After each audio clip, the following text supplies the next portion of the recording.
예수님을 믿는 성도라면 누구나 다 죽어서 천국에 가야겠다, 하나님의 나라에 들어가는 것을 기대합니다. 사람이 하나님 나라에 들어가는 두 가지의 방식이 있는데, 하나는 개인적 종말, 이 세상을 떠나서 죽음을 맞이하는 것으로 우리 영혼의 고향 천국에 가는 것이고, 두 번째는 이 땅에 세상의 종말이 되어서 마지막 날이 되어서 예수님 하나님께서 이 땅에 오셔서 모든 것을 심판하게 되고, 모두가 다 영혼의 고향이라고 하는, 본향이라고 하는 천국에 혹은 어떤 곳에 우리는 가게 됩니다. 근데 문제는 이 종말이 언제 올 것이냐, 이것이 많은 사람들의 주 관심사입니다. 개인적인 종말이든 주님이 오시는 종말이든, 주님이 언제 오시느냐, 이거 알면 뭐가 좋냐면, 우리가 생각할 때 주님이 오시는 날이 언제인지 알면 뭐가 좋을 것 같아요?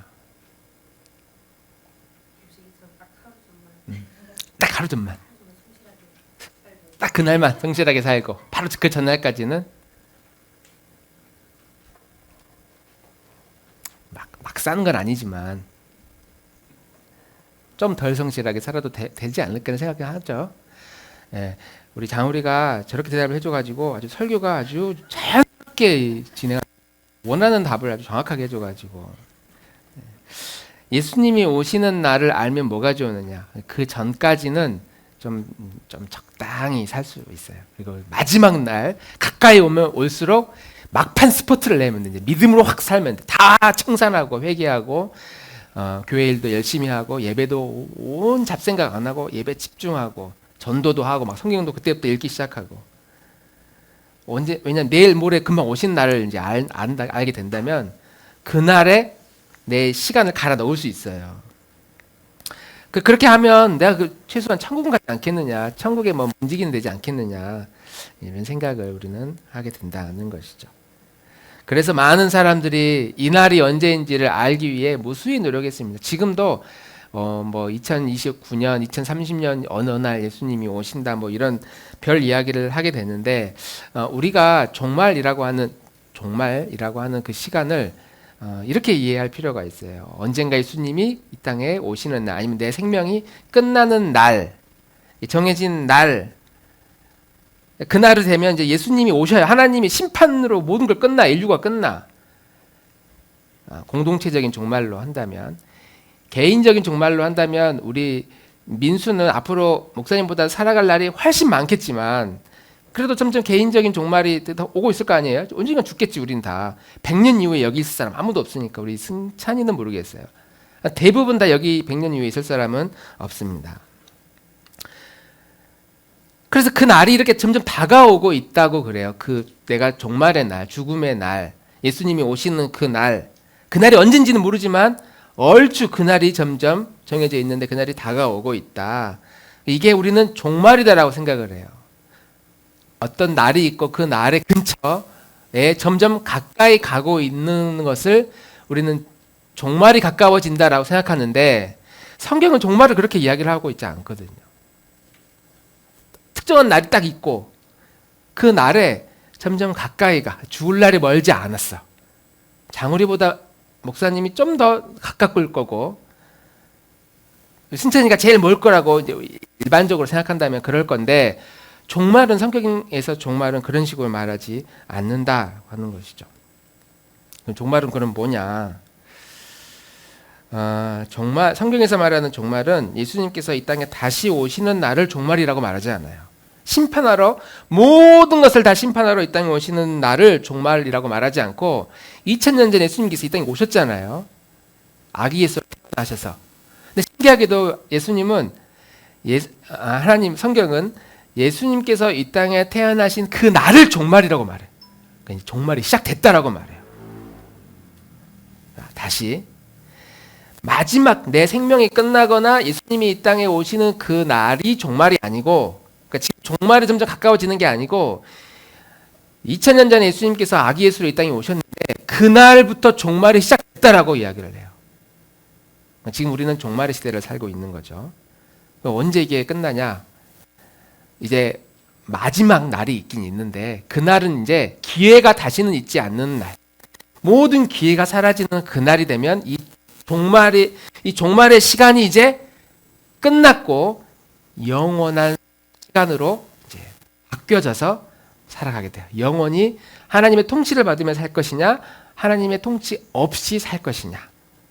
지금 우리가 살고 있는 이 시대는 종말의 시대다. 종말의 시대다. 그래서 성경의 말세에 마지막 날이 되면 종말이라는 의미인데, 그날이 이제 점점 그날이 가까워오는 게 아니라 지금 우리가 살고 있는 이 시간이 말세이고, 우리가 살고 있는 이 날의 의미가 마지막 날이다. 근데 그런 식으로 보면, 야, 죽어서 천국 간다라고 우리 뭐 보통 말하거든요. 죽으면 천국 간다. 예수 믿는 사람들은 죽으면 천국 간대요. 그래서 나는 여기 살고 있는데 천국이라는 곳으로 이렇게 옮겨져서 딱 가는 곳을 우리는 이제 천국 간다라고 자꾸 이해를 할 수 있는데, 성경은 천국으로 죽어서 천국으로 가는 공간이라고 말하지 않고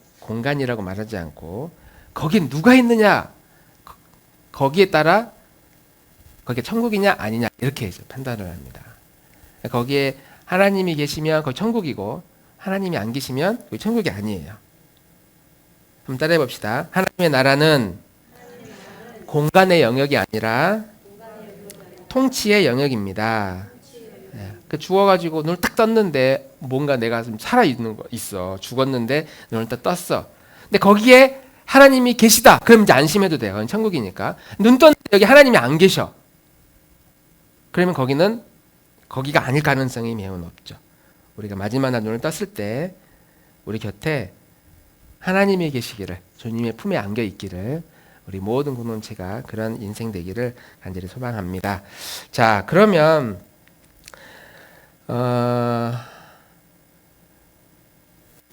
어떤 시간이나 공간이 아니고 누가 그곳을 다스리고 있느냐, 이것이 하나님의 나라인지 아닌지를 우리는 말하는 영역이라고 이야기를 했는데, 이스라엘 백성들은 처음부터 이렇게 오해를 하면서 시작을 했어요. 왜냐하면 이스라엘 백성들은 하나님의 나라가 죽어서 가는 곳이라고 생각하지 않았어요. 그 사람들은 구약 성경의 천국은 죽으면 가는 곳 이렇게 생각하지 않았단 말이에요. 좀 오늘날하고 비슷하죠. 우리는 죽으면 천국 가는 곳 이렇게 생각하는데, 이스라엘 사람들은 죽으면 천국 가는 곳 이렇게 생각하지 않았어요. 그럼 어디가 천국이냐? 민수가 생각할 때 이스라엘 백성들이 생각하는 천국은 어디였을까요? 이거 좀 고등학생만 이해할 수 있는 고난이도의 질문입니다. 뒤에 긴장하세요. 두면 빨리 생각해. 이스라엘 사람들이 생각하는 천국은 어디일까? 하나님의 나라야. 천국은 천국이니까 하나님의 나라는 어디일까요?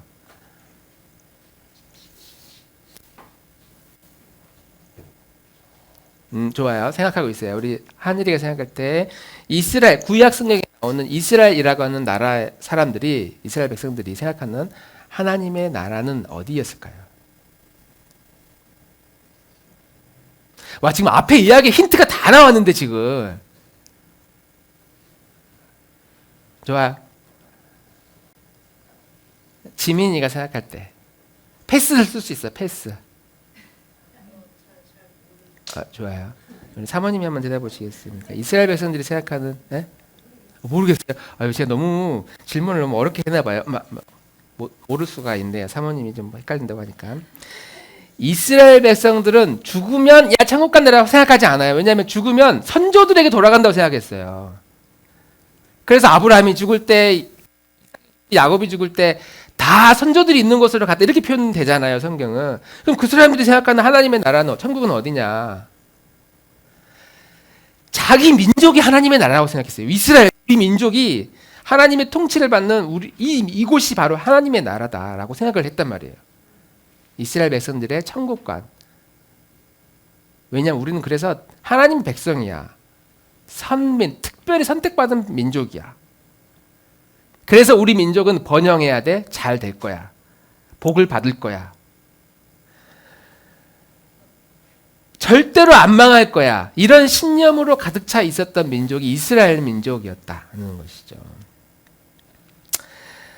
하나님의 다스림을 받는 나라, 거기가 하나님이 통치하는 나라, 거기가 천국이고 하나님의 나라고, 지금 우리 민족은 하나님이 우리 민족을 다스리고 있어. 아브라함, 이삭, 야곱을 비롯해서 12지파를 비롯해서 이제 모세에서 출애굽을 해가지고 가나안 땅에 들어가는 그 순간, 가나안에 들어가면 이제 끝판왕이야. 하나님이 다스린 데다가 땅도 생겨. 가나안 땅에 들어가는 것은 이제 이 천국의 완성이라고 이스라엘 백성들은 생각하고 사실 광야 생활을 꼭 참고 가나안으로 들어갔다는 거죠. 그러니까 반대로 이야기하면 하나님이 다스리고 있는 우리나라를 제외한, 우리 이스라엘 민족을 제외한 다른 모든 민족은 거기가 어디일까요, 승찬아? 너무 어려운 질문이다. 오늘따라 이렇게 어려운 질문이지? 맞아요. 하나님이 다스리고 있는 우리 민족을 제외한 이방의 모든 나라는 다 거기가 지옥이 되는 거예요. 지옥의 백성들이고 지옥의 땔감이고, 거기는 사람 취급을 하지 않아.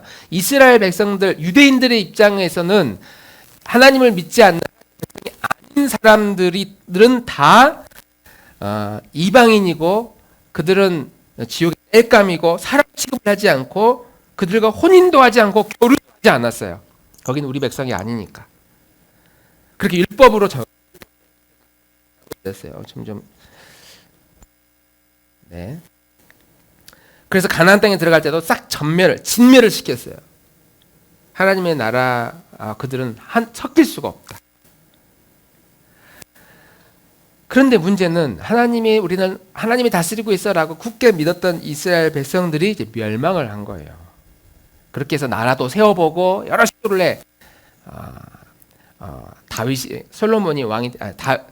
사울이 왕이 됐다가 또 다윗을 왕으로 세워봤다가 솔로몬이 또 왕이 됐다가 막 나라가 갈라지기 시작하네. 그래도 이제 우리는 하나님이 우리를 민족을 다스릴 거야라는 그런 기대를 가지고, 소망을 가지고 꿋꿋이 그들이 가지고 있는 신념, 우리는 선택받은 민족이니까 비록 지금은 힘이 약할지 모르지만 누구도 우리를 건드리지 않아. 왜? 하나님 우리를 직접 다스리고, 여호와가 우리를 다스리고 있기 때문에. 그렇게 해서 겨우겨우 역사를 유지하고 있다가 나라가 막 두 쪽이 되고, 그러다가 결국 북이스라엘은 BC 722년에 파탄이 나고 역사가 속에 사라지고, 남유다 왕국도 BC 586년도에 멸망하게 됩니다. 예루살렘 성전이 완전히 파괴되면서 백성들이 다른 나라 포로로 끌려가면서 나라가 완전히 산산조각이 나버려요. 국가가 사라져버려요. 그러니까 그때부터 이제 엄청난 혼란이 시작됩니다. 아니, 우리는 하나님의 백성이고 선택받은 민족인데 왜 우리가 이런 고통을 당하지? 왜 이 나라가 이렇게 말도 안 되지? 하나님이 정말 힘이 없는 신이신가? 부터 시작해가지고 이 민족이 여호와가 통치하는데 이렇게 망할 리가 있냐? 그러면서 뭔가 기대를 가지고 사는 백성들도 여전히 있었지만 거기서부터 백성들이 이제 혼란이 일어납니다. 그리고 나서 그 기대감을 끝까지 버리지 않았던 사람들을 중심으로, 야, 우리 다시 나라를 세우자 해서 느헤미야라고 하는 사람을 중심으로 성전을 다시 만들고 나라를 다시 재건하는 막 운동들이 일어나기도 하고, 그래서 뭐 완전한 자주국가는 아니었지만 어느 정도 독립성을 인정받는 나라의 형태를 이제 띄면서 근근히 유지하기 시작합니다. 근데 그때도 항상 독립국가가 아니라 강력한 주변의 강대국에 의해서 또 지배를 받아요. 우리는 비록 40년의 일본 지배를 받은, 40년만 지배를 받았지만 이스라엘은 거의 역사의 대부분이 다 나라 강대국에 의해 지배를 받는, 식민 지배를 받는, 예수님이 태어났을 때도 로마의 지배를 받고 있었던 그 역사적인 현실에 있었다. 그래서 구약 성경을 보면, 야, 우리가 비록 지금 이렇게 연약하고 나라가 불안전하지만 아니다. 우리는 언젠가 누군가가 와서 우리를 완전한 독립국가, 강력한 하나님의 통치를 받는 그런 천국과 같은 하나님의 나라를 분명히 세울 것이다 라는 가르침들이 구약 성경에 많이 나와 있어요. 우리 한번 읽어봅시다. 이사야서 9장에 나와 있는 6절 7절 같이 한번 읽어볼게요. 시작.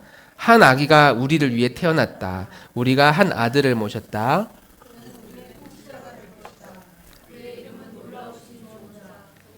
하나님, 영존하시는 아버지, 평화의 왕이라고 불릴 것이다. 그의 왕권은 점점 더 커지고 나라의 평화도 끝없이 이어질 것이다. 왕국 위에 앉아서 이제로부터 영원히 공평과 정의로 그 나라를 굳게 세울 것이다. 만군의 주님이 열심히 이것을 반드시 이루실 것이다. 이스라엘 백성들의 입장에서는 선지자가 말씀해 주시는 이런 가르침들이 얼마나 가슴이 뛰겠어요. 야, 그래, 우리가 비록 이렇게 나라를 잃었지만, 야, 성경에 선지자님께서 이런 말씀을 주셨어. 언젠가 한 아기가 태어날 건데 그 아기가 우리 민족을 다시 엄청난 부흥을 줄 것이야. 그러니까 여기서 생각하는 이스라엘 백성들의 하나님의 나라는 다윗 왕조 때와 비슷하게 뭔가 강력한 국가관이 완성이 돼서 누군가의 통치를 받지 않고 이 세상을 떵떵거리며 살 수 있는 힘 있는 나라를 만들어 주실 것이다 라고 이 가르침을 그렇게 이해했던 것이죠. 다니엘서도 같이 읽어봅시다. 시작. 이 여러 왕들의 시대에 하늘의 하나님이 한 나라를 세우시리니 이것은 영원히 망하지도 아니할 것이요 그 국권이 다른 백성에게로 돌아가지도 아니할 것이며 오히려 이 모든 나라를 쳐서 멸망시키고 영원히 설 것이라. 아멘. 지금 다니엘서는 식민 지배를 받고 있는 시대, 그리고 포로로 다 끌려가가지고 나라가 없던 시대인데 이제 이런 가르침을 준 거예요. 하나님이 한 나라를 세울 것인데, 야, 하나님이 드디어 나라를 세우시는구나. 그건 영원히 멸망하지도 않는데 끝판왕이겠죠. 끝판왕. 그 국권이 다른 백성에게 돌아가지 않을까. 식민 지배 다시는 없을 것이다.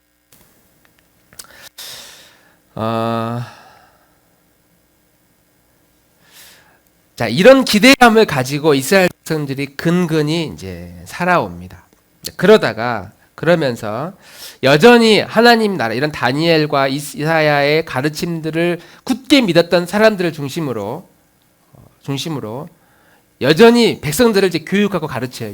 이런 율법과 토라를 만들어서 여전히 가르쳐요. 우리 민족은 다시 회복할 것이고, 다시 독립할 것이고, 하나님께서 다시 세울 것이다. 여기에 야, 그러면 우리 좀 무력을 사용하자라고 하는 사람들은 이제 열심당원들이라고 우리나라 독립운동 하면은 독립군과 같은 사람 조직들이 생겨나고 폭력은 쓰지 않지만 우리 말씀대로 살자, 말씀 율법대로 한번 살아보자라고 하는 사람들이 이제 바리새인들이라고 하는데, 이 바리새인들을 오늘날로 치면 국가 계몽운동하고 교육운동, 독립운동할 때 계몽운동하고 교육운동 했던 사람들이고, 그 와중에 야, 그러면 우리 로마 정치인들을 좀 잘 설득해가지고 정치적으로 이 문제를 해결하자라고 한 사람들을 사두개인이라고 하는데, 이 사두개인들과 같은 사람들을 오늘날로 치면은 한 친일파 정도? 그 친일파에서 뭐 이중스파이 해가지고 일본에 붙어 있지만 그래도 독립을 위해서 일했던 사람들이 있거든요. 그런 사람들이 이때 막 생겨나기 시작합니다. 어쨌든 이 바리새인들을 중심으로 율법을 가르치고 백성들에게 이런 희망을 줘요. 우리 민족 다시 회복할 것이다. 그런데 그 가르침이 뭔가 이상해. 그 가르침을 막 지키고 살면 살수록 그 가르침을 지키는 게 너무 힘이 들어. 바리새인들은 철저하게 율법을 지켰지만 백성들이 율법을 지키려고 보니까 이 규칙도 너무 많고, 뭐 11조를 내려고 그래도 낼 돈도 없고, 그 성경대로 살아야지라고 하는데 이 율법의 무게가 너무 커요. 그러면서 뭔가 의문을 품는 사람들이 나타나기 시작합니다. 야, 이렇게 해가지고 우리 민족이 정말 회복할 수 있을까? 아무리 율법을 지키려고 해도 여전히 마음에 죄책감이 들고 인생에 어떤 새로운 길이 있지 않을까? 그리고 종교 지도자들이 가지고 있었던 그런 위선들, 타락한 종교 지도자들, 앞에서는 거룩한 이야기를 하지만 뒤에서는 돈 받아 챙기는 사람들, 그런 사람들의 위선에 이제 치를 떠는 사람들을 중심으로 뭔가 의문을 품고 있었던 그 시대에 이 땅에 예수님이 오셔서 예수님이 이제 이런 가르침들을 막 하기 시작한 거예요. 이런 가르침들 같이 한번 읽어봅시다. 마태복음 11장 말씀입니다. 시작.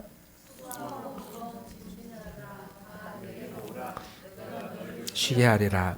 나는 마음이 온유하고 겸손하니 나의 멍에를 메고 내게 배워라. 그리하면 너의 마음이 쉼을 얻으리니 이는 내 멍에는 쉽고 내 짐은 가벼움이라 하시니라. 하나님 나라에 대해서 뭔가 이야기를 하는데, 천국은 마치 막 그런 이야기를 하는데, 그분이 너희를 수고하고 무거운 짐을 지고 살아가는 것 같은데, 그러지 말고, 그렇게 애쓰며 살지 말고 내 곁에 와라. 이 가르침을 배워라. 너희가 쉼을 얻을 것이다. 대낮에 물을 기르러 온 사마리아 여인을 향해서 이렇게 이야기하죠. 빨간색 시작. 이 물을 마시는 자마다 다시 목마르려니와 내가 주는 물을 마시는 자는 영원히 목마르지 아니하리라. 이런 가르침을 한 예수라고 하는 30대의 젊은이의 이 그 마음이 굉장히 무거운 이스라엘 백성들의 마음을 확 열게 해줘요. 수많은 사람들이 예수님의 가르침을 따르기 시작합니다. 그리고 그 예수님의 가르침을 듣고 나서 어떤 깨달음을 얻게 되냐면,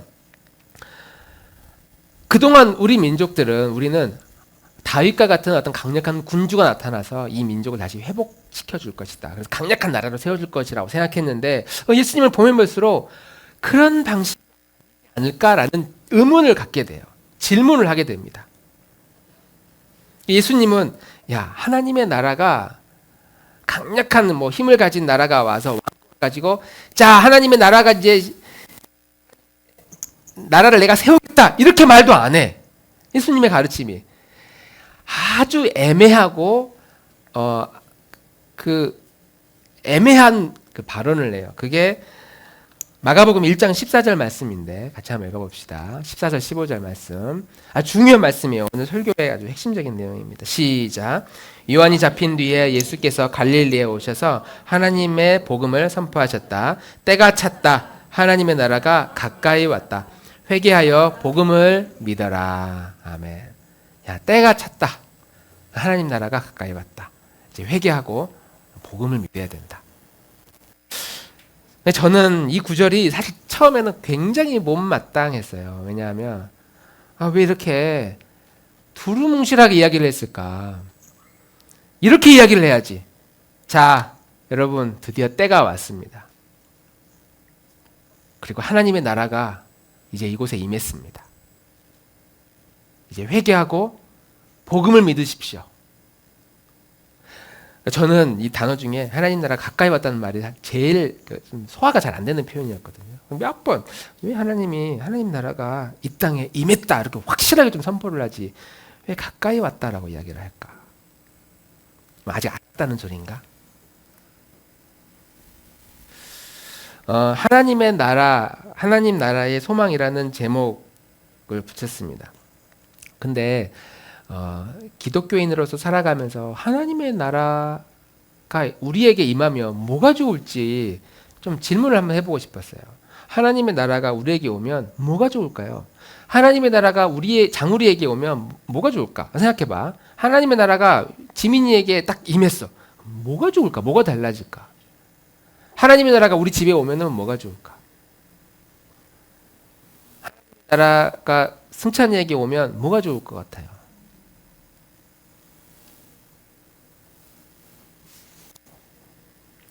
딱히 그냥 천국이 임하는가 보다. 마음이 편해지나? 딱히 달라지는 건 없는 것 같은데. 근데 하나님은 가까이 왔다고 하는 예수님의 표현이 이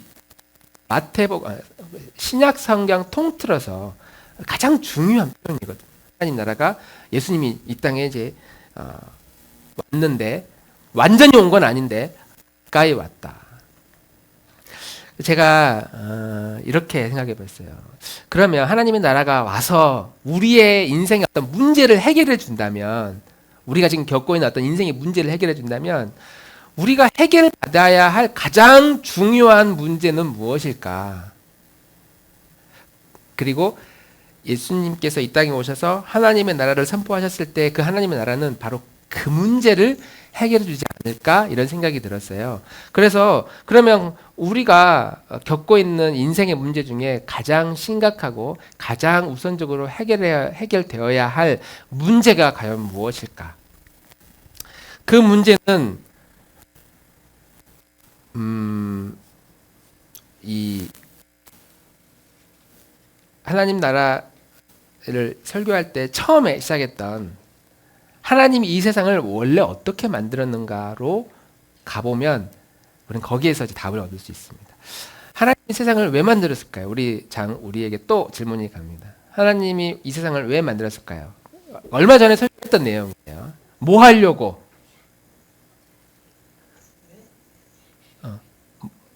뭐 하려고 하나님이 세상을 만들었을까요? 자랑하려고. 맞아요. 누구를 자랑하려고?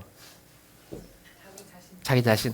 하나님이라는 존재가 있는데 하나님이라는 존재가 본인 스스로 완전 하나님께 이런 표현해야 되나 모르겠네. 땡이에요. 스스로 너무 존재에 대한 황홀함이 커.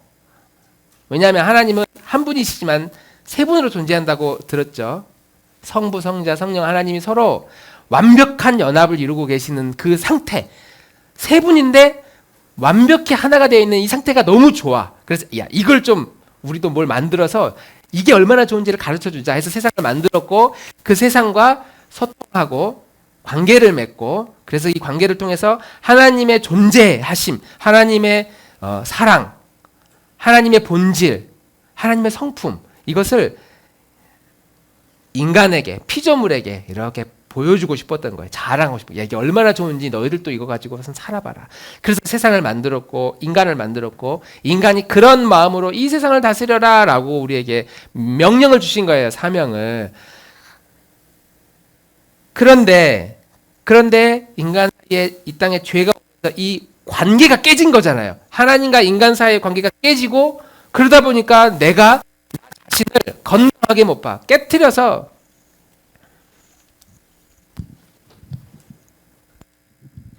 내가 나 자신을 건강하게 못 봐. 나를 부정적으로 봐. 왜냐하면 내가 나를 바라보는 방식이 그 관계가 깨졌기 때문에. 내가 싫어. 나한테 불만이 많아. 나만 그런가? 나하고 내 옆에 있는 사람과의 관계가 깨져. 아담과 하와 관계가 깨져요. 그 아담과 하와의 아들인 갑자기 아들. 가인과 아벨과 셋인가요? 이 관계가 깨져. 가인과 아벨 사이에 막 서로 죽고 죽이는 피 튀기는 전쟁이 일어나. 그러면서 이 땅에 막 서로 관계가 다 깨져. 사람과 사람의 관계만 깨졌느냐. 자연이 말을 안 들어. 툭하면 태풍이 오고 폭풍과 사람들이 죽고 사람이 물에 빠져 죽고 동물에 물려 죽고 이런 사건 사고들이 막 일어나. 자연이 더 이상 인간의 말에 순종하지 않아. 우리와 이 세상과의 관계도 깨져버리고 나와 내 옆에 있는 사람의 관계도 깨지고 내 안에 나도 만족스럽지 않고 중요한 건 나 하나님의 관계가 깨져버렸어요. 그러니까 하나님의 나라가 이 땅에 임했다라는 이 말은 뭐가 좋냐면 이렇게 모든 세상에 깨져있는 이 관계를 다시 강력한 접착제로 다시 붙여가지고 다시 연합하게 만들어준 그 놀라움이 하나님의 나라가 우리에게 임했다고 하는 이 놀라운 축복이 아주 중요한 본질이라는 거죠. 근데 저는 왜 하나님 나라가 가까이 왔냐라고 가까이 왔다라고 표현했을까를 생각해 보니까 이게 정확한 표현이에요. 왜냐하면 완전히 이루어지지 않았어요. 오긴 왔는데 완전히 이루어지지 않았어. 그러니까 예를 들면 이런 거예요. 집에서 우리 승찬이가 엄마 아빠한테 좀 잘못할 때가 있어요 없어요? 있죠. 하나님의 나라가 임했으면 잘못할 수가 없어. 이 땅에 하나님이 승찬이의 마음에 들어가고 그 가정에 딱 들어가면은 승찬이가 죄를 지을 수가 없어. 그런데 이 땅에 오기는 왔어요. 그런데 죄는 또 짓고 싶어. 죄는 지어. 근데 뭐가 달라졌냐면 죄를 짓지만 엄마가 나를 쫓아내진 않아. 죄를 지었지만 엄마가 나를 용서해줘. 그리고 용서해주는 이 시간이 간격이 점점 줄어들어. 우리가 죄를 짓고 하나님을 떠나도 하나님의 나라가 이 땅에 왔어. 가까이 왔어. 아직 완성되진 않았어. 가까이 왔기 때문에 우리는 죄를 지을 수는 있는데 그 나라가 없는 게 아니기 때문에 용서도 받아요. 엄마와 자녀와의 관계도 죄를 지었지만 다시 또 관계가 좋아져. 남편과 아내 사이도 불화가 있지만 또 시간이 지나면 또 좋아져. 왜냐하면 그곳에 하나님의 나라가 있기 때문에. 그렇게 간격이 점점 좁혀지다가 가까이 가다가 언제 이게 딱 만나느냐. 마지막 날 예수님께서 모든 것을 심판하시는 그날이 되면 이제는 죄를 지을 수가 없는 그 날이기 때문에 가까이 온 게 아니라 이제 완성이 되는 거예요. 더 이상 우리는 죄를 지을 수도 없고 짓지도 않고 관계가 파괴되지도 않고 영원히 다시 연합된 관계로서 남편, 부부로서, 부모와 자녀로서, 우리 가정으로서 모든 인류의 공동체가 그런 나라로 이제 영원한 삶을 살아가게 된다는 것이죠. 그런 의미에서 예수님은 하나님의 나라가 가까이 왔다. 아직 완성되진 않았지만 가까이 왔구나. 이렇게 말씀하고 있는 것이죠. 그래서 이렇게 되는 것이 바로 얼마나 좋은 소식이냐. 기쁜 소식이다라고 해서 복음, 굿뉴스라고 이야기를 했습니다.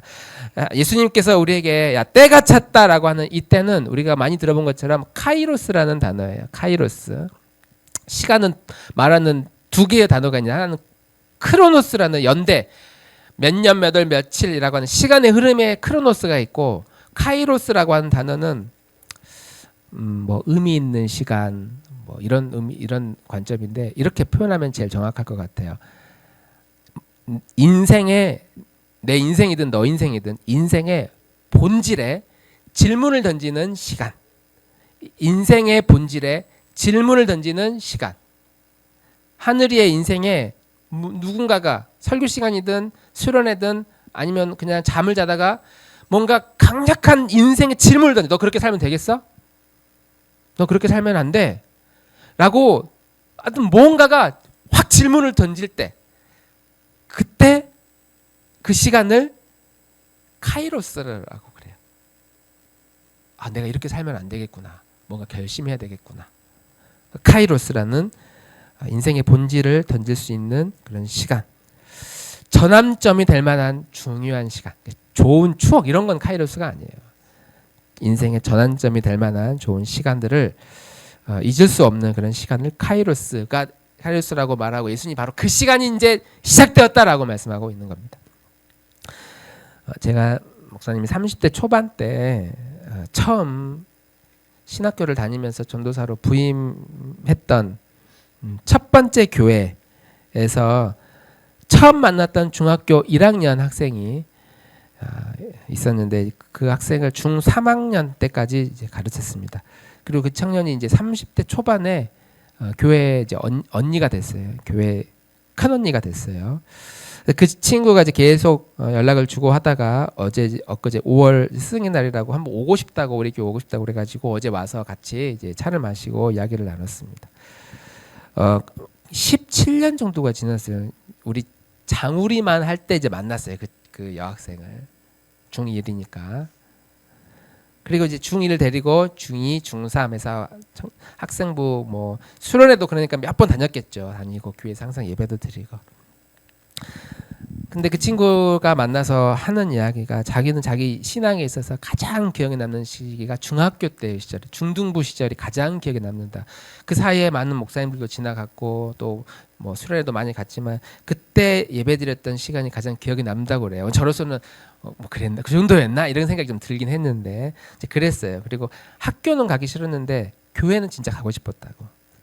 학교에는 자기가 친구도 별로 없고 친구한테 뭐 안 좋은 경험도 많고 그랬는데 교회 가면 항상 행복했다 그런 이야기를 해요. 그러면서 긴 시간을 막 이야기를 나누다가 이제 이야기 나누고 배웅해주고 이제 오늘 목사님 너무 감사하고 좋은 시간이었습니다. 이렇게 문자가 왔어요. 제가 이제 답변을 이렇게 했어요.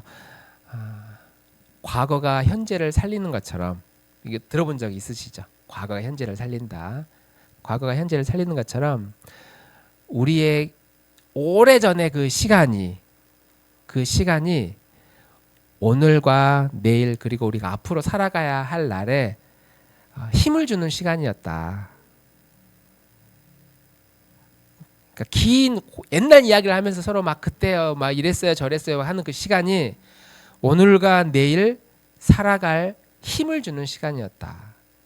우리 열심히 너의 자리에서 목사님의 자리에서 살아가자. 그러니까 이게 뭐냐면 카이로스거든요. 그때는 그게 뭔지 잘 몰랐는데 아무튼 열심히 했어.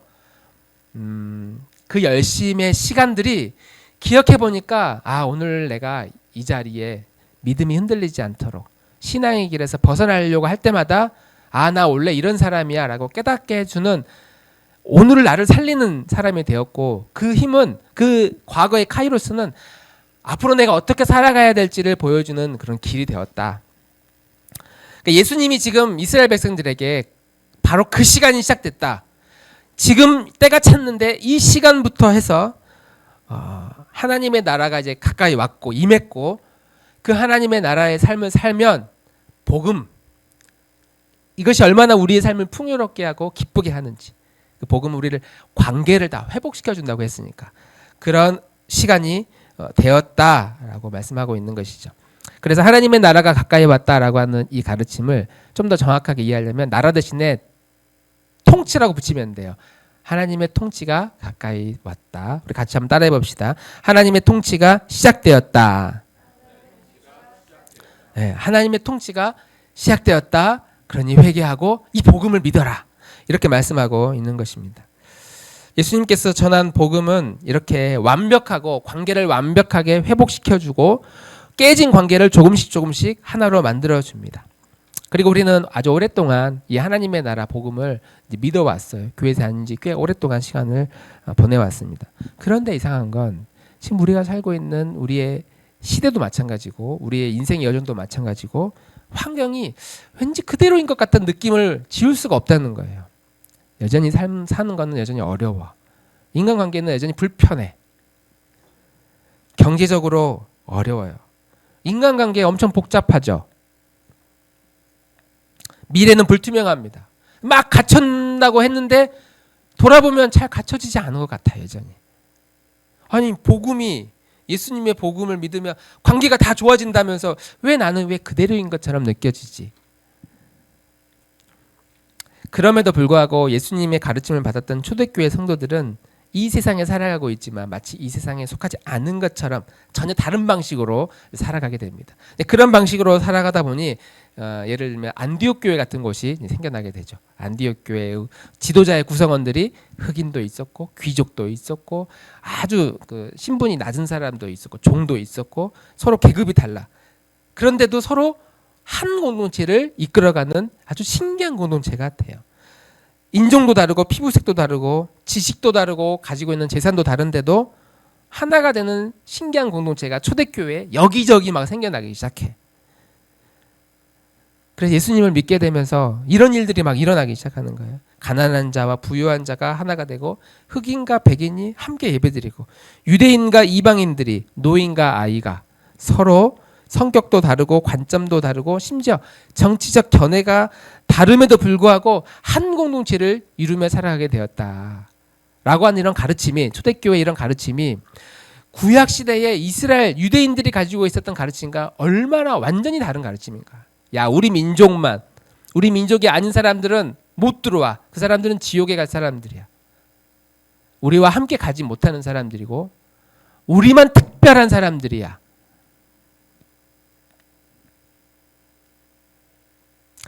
이런 관점에서 본다면 오늘날 우리가 다녀왔던 또 다니고 있는 교회라고 하는 공동체가 어디에 더 가까워지고 있느냐.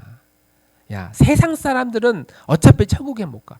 우리는 지옥 가잖아. 우리는 큰일 날 뻔했네. 우리는 천국 가잖아. 우리는 하나님의 백성이야. 우리는 완전히 다른 백성들이야. 이 세상 사람들은 하나님을 안 믿는 사람들은 하나님의 통치를 받지 않고 있기 때문에 그들은 우리와 달라. 같이 결혼도 하면 안 돼. 같이 먹고 마시고 어울려서도 안 돼. 물들까 봐. 우리끼리 모이기를 힘쓰고 우리끼리 모여서 서로 교제하고 나누고 즐거워하고 마치 오늘날 우리가 다니고 있는 많은 교인들이 교회 다니는 사람들이 구약시대의 이스라엘 백성들이 우리끼리를 외치면서 막 모여들고 있는 그런 것과 지금 비슷한 시대로 가고 있다는 것이죠. 이 세상에 살고 있지만 속하지 않아야 되는데 이 세상에 아예 살고 있지 않아요. 우리끼리 살아. 우리 민족끼리, 우리 교회끼리, 우리 교인끼리, 믿는 사람들끼리 어울리고 믿는 사람들끼리만 같이 교제하고 그러다 보니 이 사회의 갈등과 또 그 분열과 연합하게 한다는 하나님의 가르침과 반대되는 일들의 선봉에 누가 있느냐? 기독교인들이 서 있는 거예요. 이념을 앞세워가지고. 그래서 저는 점점 갈등을 치닫고 있는 이 사회, 하나님의 사랑은 하나 되고 연합한다고 그랬는데 이상하게 이 땅의 종교인들은 하나 되기가 아니라 우리끼리만을 외치고 있는, 이렇게 갈등을 유발하고, 우리가 아니면 다 심지어 폭력을 저질러서라도, 때려 부셔서라도, 사람을 죽여서라도 이 진리를 우리는, 이 이론을 우리는 밀고 나가겠다. 수많은 살인과 전쟁을 일으키고 있는 그 선봉에 기독교인들이 이렇게 서 있는 거예요. 이해가 되지 않는 것이죠. 이런 의미에서 점점 극단을 치닫고 갈등을 유발하게 하고 또 불만을 갖게 만드는 이 사회를 바라보면서, 야, 이 세상에 그러면 이렇게 뭔가 그 극단을 치닫고 있는 이 세상의 이 문제를 어디서부터 해결할 수 있느냐? 바로 그 문제에 대한 열쇠가 예수님께서 이 땅에 오셔서 서로 하나 되게 하는 하나님 나라의 복음을 전하는 바로 그곳에 이 열쇠가 있구나. 좋은 대통령이 뽑히면 나라가 경제가 발전하고 또 남북이 통일되면 그래서 생기는 이 땅의 번영의 복이 아니라 하나님의 통치에 누가 가장 가깝게 권한과 권력을 사용하느냐. 그리고 하나님의 다스림을 받는 그런 사람들이 그런 가르침의 가치를 실천하면서 살아가는 그런 나라만이 유일한 소망이다. 그런 사람들이 우리 가정의 유일한 소망이다. 내 부부 관계에 갈등이 생겼을 때 이 갈등을 해결하시는 유일한 소망이 되신다. 부모와 자녀 관계 가운데, 친구들 관계 가운데 뭔가 얽히고 설킨 모든 깨져 있는 이런 관계의 유일한 소망은 이 땅에 복음을 선포하시는 예수님만이 바로 이런 유일한 소망이 되신다라고 하는 것이죠. 우리의 유일한 소망이 무엇이냐? 번영하는 것도 물론 좋은 것이고, 내 꿈이 이루어지는 것도 물론 좋은 것이고, 좀 더 거국적으로 남북한이 통일되는 것이 내 꿈입니다라고 말할 수도 있을 것이고, 우리 민족이 엄청 발전하는 것이 더 내 꿈일 수도 있지만, 우리의 유일한 소망은 이 땅에 깨져 있는 모든 관계가 다시 회복되어지는 것이 이게 궁극적인 축복이구나라고 우리가 믿는다면, 그런 관계를 회복시키는 그 유일한 가치는 예수님께서 이 땅에 선포하시는 하나님의 나라가 이 땅에 임했다. 하나님의 나라의 가르침들이 이 땅에 임했다. 그래서 어떠한 대안도 우리가 그 대안을 받아들이지 않고 내가 하나님의 다스림을 받는 것, 예수님의 다스림을 받는 것이 내 삶의 가장 큰 복입니다. 주님, 제 마음을 다스려 주십시오. 통치해 주십시오. 주님, 내 친구와 나와 사이의 관계를 다스려 주십시오. 엄마와 아빠와의 사이, 부부간의 관계, 교회 공동체, 직장에서 모든 관계를 하나님이 다스려 주십시오. 이 기도의 제목이 절로 나오는, 그리고 이런 기도를 우리가 한 주간도 굳게 붙들며 나아가는 우리 나들목 공동체가 되기를 주님의 이름으로 축복합니다. 우리